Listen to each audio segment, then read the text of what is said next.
Now then, hi. I've been watching some of the jazz vinyl tag videos and I've been really enjoying them. It's been great to see the breadth of the genre and the different types of music that people have been showing. And it made me think. I think that country music has an equal breadth and depth and an interesting subgenres and styles within it, and maybe it deserves its own vinyl tag. Also, it ties in with the first of the new series of Cocaine and Rhinestones, the brilliant podcast about country music. And if you haven't watched it, um, I would suggest that you do, because if anyone with a passing interest in music, I think you would find it really quite interesting, irrespective of your feelings about country music. So I thought, after watching some of those jazz tag videos, I thought I'd do my own. I've come up with my own questions. Now, it's kind of a kind of task for anyone to do if they fancy doing one as well. That would be great. If you don't like my probing questions, they're not really questions, are they? My probes, misses. Change them. Do something different. Adapt them to whatever you fancy doing. You don't want to do as many as I'm doing, don't do as many as I'm doing. If you want to show some specific stuff that doesn't come under these, show it. That's what it's all about. I just want to kind of put my hat into the ring and sort of say, this is where I'm at today, looking at country music. So here we go. So the first question I've decided upon is the oldest country record I have. Now, this could be either the oldest physical copy you have, the age of the record, or it could be the age of the recording. It could be something from the early age that you've got as a repress or something like that. So it's up to you. But I'm going to show this. This is When Tragedy Struck by Hank Snow. This is from 1959, and it's a UK pressing. Hank Snow, obviously the Canadian country singer who made very, very successful. This is obviously, as it says, it's a collection of sort of very tragic songs, sort of murder ballads, prison ballads, things like that, cautionary tales often. So 1959, that's a UK pressing, Hank Snow's When Tragedy Struck. Okay, the next question, or the next probe, the newest. So we've done the oldest. This is the newest country record in my collection. Now, equally, this could be the newest release, or it could simply be the newest release of old material. So whichever, or the most recent you have bought. Well, I happen to have bought Sturgill Simpson's Cutting Grass Volume 2, the Butcher's, the Cowboy Arms Sessions. The other one was the Butcher's one. But yeah, great sort of bluegrassy kind of take on his back catalogue of songs. I had to get it because I enjoyed the first one, but they calling this Cutting Grass Volume 2 was almost guaranteed I'd have to buy it. So yeah, that's the latest country album I've bought. A record from a country music label. The jazz tag was sort of doing Riverside and Blue Note, and within country music you have various and differing labels. Not always easy to get in the UK, but one I've picked out is on a label called Hickory Records. This is Don Gibson. This is a kind of a later. This is from about 77, I think. 74. 74. Now, Hickory Records was started by Roy Acuff and Fred Rose from Acuff Rose Publishing. They needed something to publish their own, or release their own music, and Hickory was one of them. Is there a good label? It's kind of a nice label. This is a later one, obviously, from 1974. They started in the early 50s, about 52, I think, Hickory Records. They were bought up in the 70s by MGM. This is an MGM pressing of as it becomes a sort of a subsidiary label. But yeah, Hickory Records with Don Gibson. An international country record. So there's country music is popular all over the world. It has kind of hotspots in lots of places. Obviously the UK, Ireland. But I thought I'd go with Sweden. This is the countryside of Harmonica Sam. Open Letters of the Blues. This is kind of a honky-tonk retro album. The whole thing, the whole package, the outfits, the music, it all sort of has that retro feel to it. Great, but they're from Sweden. I think they're from Malmo. But yeah, there you go. Is Malmo in Sweden? Please say it is. Yes. I don't know. Let's just say it is. If it isn't, I'll apologise to the Swedes. Okay. A bluegrass or old timey record. So it could be bluegrass, or it could be anything of that sort of, I suppose, hillbilly, fiddles, mountain music, whatever you like, just to sort of to show the breadth of it. Now, this is Hallelujah, I'm a Bum by Harry McClintock. And this is, I'm not quite sure when this was released, but it's, I think, is it Folkways record? No, it's Rounder Records, sorry, Rounder. And I love that album cover. Kind of, I'm not sure it's coming out particularly well for you, but it's a lovely woodcut of a train going around a mountain. He's famous, probably most famous for writing Big Rock Candy Mountain. Or the Big Cock Randy Mountain. Hallelujah, I'm a Bum was a hit for him in about 1928. And of course, he would do more versions of it. I'm Bum Again, yeah. But it's a lovely record. Lots of, you get a nice kind of pamphlet in it, tell you all about him, and lyrics and music from it. It's a lovely little package of old-timey 1920s music from Harry McClintock. Big Cock Randy Mountain. A record from an artist that you have the most collection of. There's quite a few of the big names. I've got lots of records by Willie Nelson, Loretta Lynn, Merle Haggard. They're probably some of the artists I have the most of. But I suppose hands down, because I've been collecting him for probably the longest, is Johnny Cash. With a career like his and the amount of records, I imagine that might be a lot of people. This is an album from his catalogue. This is Johnny Cash is Coming to Town. It's from 1987, is it, or 80? 87.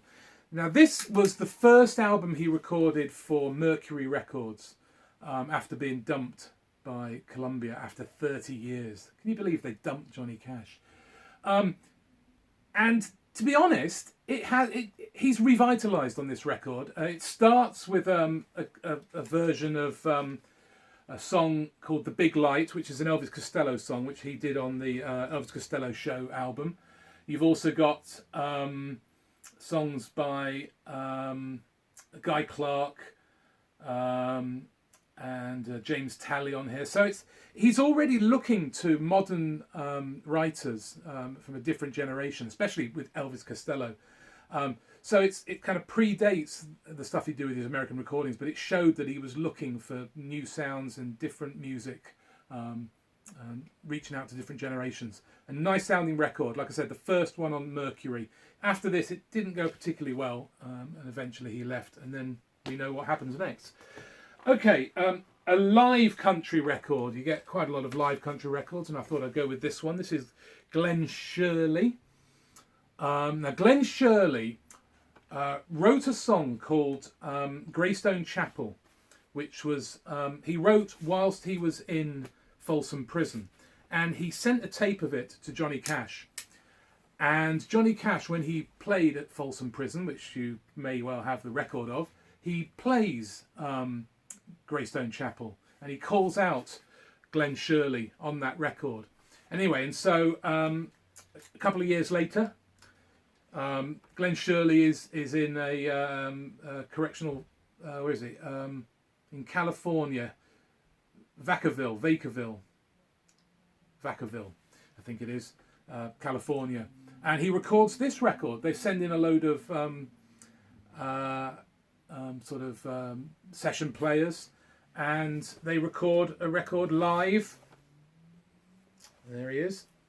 And it's a wonderful record. If you like Johnny Cash's Live at Folsom Prison, I think you'd probably like this as well. But a great live performance by an inmate this time, rather than just someone visiting. A box set or collection.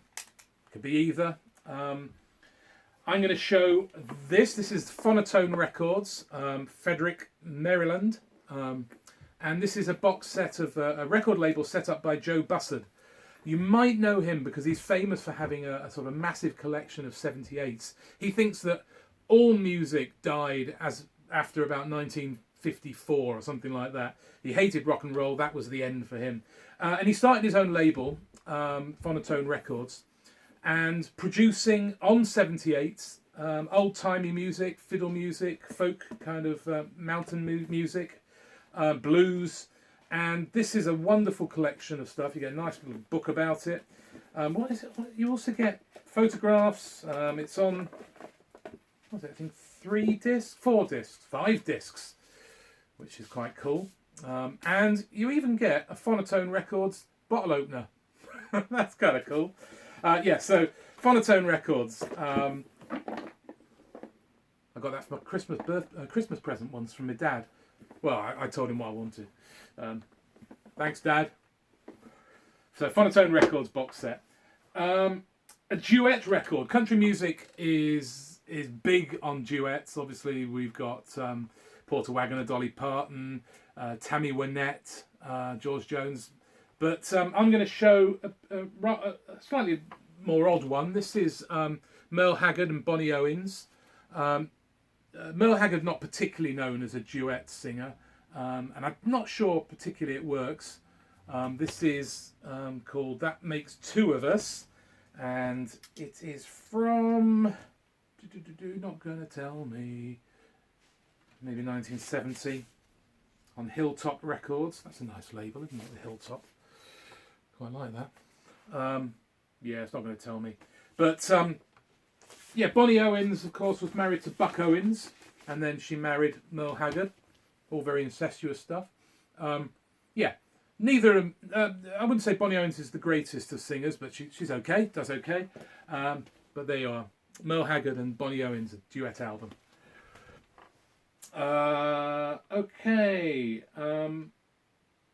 A country record that I would recommend to someone new to country. This is a big question, I think, because I think a lot of people say they don't like country, and I'd say they just haven't heard the right country records. And this is an interesting one. This is Clarence Gatemouth Brown, down south in the Bayou country. And this was released in 74 on Barclay. And I think Barclay is an international French label, I think. And this wasn't released in the US. It was only released in France, Germany, and the UK. Originally, I think it has been released. But it's, for anyone who don't think they like country, I would give this a go. It's got some great stuff on it. It's got some funky stuff. It's got some. It's got Gates Express, which is a kind of a fiddle breakdown. He's a great fiddle player, Clarence Gatemouth Brown. Had a kind of a multiple career, didn't he? Really, doing lots of different things, blues and guitar playing. He was very good at that. So yeah, a very good album. It's not sappy in any way whatsoever. He's got a great voice, and hey, you've got an African American playing country music, so you can avoid all that sort of nastiness that is often levelled at country music. A favourite country music album cover. It's not the favourite, but a favourite, one you really like. And I like this one, Johnny Horton. I just love the typography. The bold typography is just going, that's all you need to know. It's Johnny Horton, buy this record. There's something kind of slightly pop art about it. It's 1960, I think this was released. But yeah, really nice that. Let's look at it again. Brilliant, love it. Bold colours. Okay, a 7-inch or a 10-inch. I don't have a huge number of 7-inch country records, and even fewer 10-inch records. But I do have this. This is a kind of double A side. Waylon Jennings and Sanford Clarke. This was a record store day release back when I used to do record store days.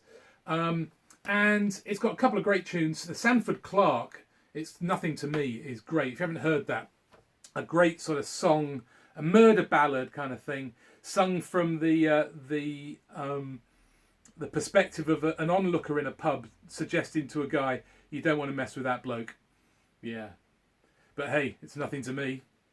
He'll kill you. And the Waylon Jennings song is an early Jennings song from about 1963 called My Baby Walks All Over Me. And it's kind of a rockabilly feel to it. But really nice. And nice, as far as I remember, yeah. Nice coloured vinyl on the Ramco label. Really nice stuff. I probably paid a ridiculous amount for it on Record Store Day. Which is why I don't really do it these days. But yeah, that's nice. A small or independent label country record. Now we don't get many sort of small label pressings from the US in the UK, so I'm going to go with a UK record. This is Genie Denver, Queen of the Silver Dollar. This is from 1975. And this is on a label called Westwood Records, which was based in Wales. So it's a Welsh record label. It has a rather lovely record label, I think, anyway. I think it's great. They were the sort of label that basically you would pay for them to produce your record and produce the records for you to sell at gigs. So this is signed by all the band, this one. It's very rare to find a UK country record from the period of sort of the 70s and early 80s that isn't signed by the band. A country music grail that I own. Now, I got this very recently. In fact, I wasn't sure if it was the most recent I got, but I think the Sturgill Simpson was. And this is Love of the Common People and Other Country and Western Favourites by Earl Ball. Now, Earl Ball, you probably may not have heard of, is otherwise known as Earl Pool Ball. Apparently, that's not a mock name. His mother's maiden name was Pool, but Pool Ball. And he's a piano player, and he played on Sweetheart of the Rodeo. He played on I think the third Flying Burritos Brothers album. He played on Magnetic South by Mike Naismith. Lots of very important country rock records. He's the link between all of them. And he would later go on and work with Johnny Cash and become the piano player in Johnny Cash's touring band and recording band. And this is on Custom Records. And I just got it recently, and I was really pleased. I mean, it's not the most amazing record. It was recorded, I think, 1968. And apparently, I put a picture of this on a group on Facebook, and Earl Pool Ball got in touch with me and gave me some background on it. That apparently it was they recorded 5 albums in the same day. I think 3 of which were released, 1 under his name, 2 under other people's names. I'm not sure if the others were released, but they recorded 5 albums in one day. This being one of them. No overdubs, no chance to go back and redo it. Basically done live in the studio. So yeah, Love of the Common People, Earl Ball. An old country or country rock album. Now this is this is my country rock collection behind me, but I'm going to go with an old country record by Bad Livers. This is Delusions of Banjo, and this is from '92 on Quarter Stick Records. So this is early kind of old country, and it's bluegrassy kind of folky kind of stuff, banjo, as you see there, and the album title tells you, banjos are involved. And I love the album cover because it's done in that style that's kind of folkways, where it's but it's not a piece of paper. But yeah, so that's really nice. An old country record, an early old country record. Bad Livers. Okay, a favourite record from a specific subgenre of country, and obviously there's lots of different within there, and I'll let you choose. But I'm going to choose Country Cajun, or Cajun Country, and this is Jimmy C Newman, the Happy Cajun. I love that album cover. Band looks great. This is on Plantation Records, which was part of the Shelby Singleton stable of record labels, and this is, as far as I remember, on a nice green Plantation record. Yeah, 1979 this. So, bit of Cajun country. Great stuff on it.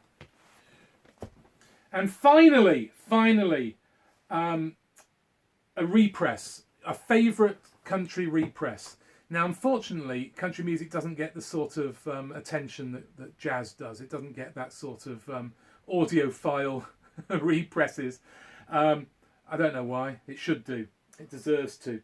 And but I suppose this is the granddaddy of them all, I suppose, that I got. This is Sweetheart of the Rodeo. This is the 50th anniversary 4LP Legacy Edition.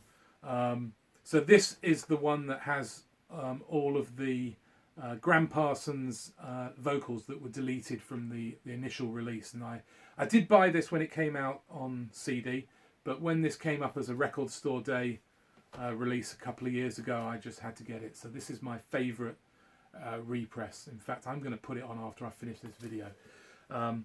So yeah, oh, it's even got the price on it. Oh God, did I really pay that for it? Right, there you go. So that's my my country music vinyl tag 2021. I'd love to hear some more from you. If anyone wants to do it, please let me know you've done it, because if you do one and I perhaps miss it, that I wouldn't like that. So yeah, well, it's over to you guys. So if anyone wants to pick this up, run with it. If not, never mind. I've enjoyed showing some country records. So until then, bye for now.